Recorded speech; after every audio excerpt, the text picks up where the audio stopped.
Although most pictures of the Emperor of Mankind shows him in his living form, his final battle with Horus basically destroyed his body. After his battle, the Emperor was placed into his golden throne, which had been turned into a cybernetic life support mechanism that will sustain his dying body.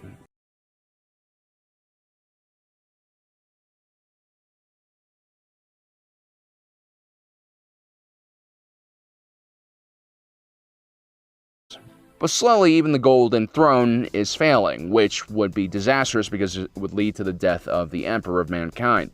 You see, while his body was shattered, his mind was actually in the warp, constantly battling against the Chaos Gods who sought to destroy and corrupt mankind. And not only was the Emperor of Mankind the leader of mankind, his massive psychic ability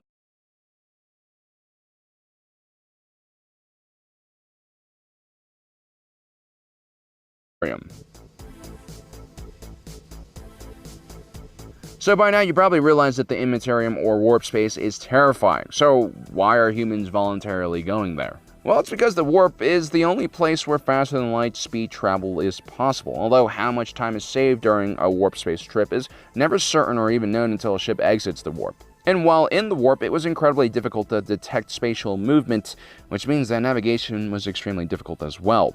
So it was not unheard of for entire battle fleets and logistical supply missions to just disappear without a trace. Also, while traveling in the warp, there's a good chance that chaos demons will come and invade your ship and corrupt everyone on your ship, driving them crazy. It's basically Event Horizon times like 1,000. The lack of stable FTL travel, along with the many Xeno threats and demon threats from other dimensions, has made life incredibly difficult and terrifying for the average human being. Countless human worlds were lost every day and overwhelmed by the forces of evil. It also means that the Imperium's limited resources are going to be guided towards more important worlds like Cadia. Worlds deemed unsuitable for Imperium colonization will be lucky to get any support from the central government at all. Most of these types of worlds have devolved to feudal-era technology, which leaves them woefully unprepared for an actual extraterrestrial invasion. You also have more primitive pharaoh worlds where humans live as nomadic hunter-gatherers.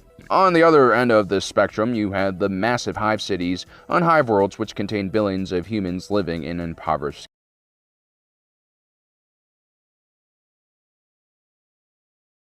the above-ground pool. It's not going to happen. Remember how we said that the Golden Throne is slowly failing and the Emperor is slowly dying? Well, the reason this is happening is because humanity reached its zenith in technological might and scientific knowledge around the 25th millennium, which is when the Age of Strife began, which completely shattered humanity into its current state, where many of the technologies we created are no longer understood and just carefully maintained. Now, the Age of Strife began all thanks to these massive AI armies that humanity created to fight its wars. These men of iron eventually turned on humanity and started a terrible war that nearly wiped out our galaxy-wide civilization. It was also around this time that the ancestors of the Dark Elder also awoke in the chaos god Slanesh, which created massive warp storms, making travel and communication so difficult that several parts of the Imperium were just cut off. This combination of terrible events leads to the very decaying Imperium man we see today.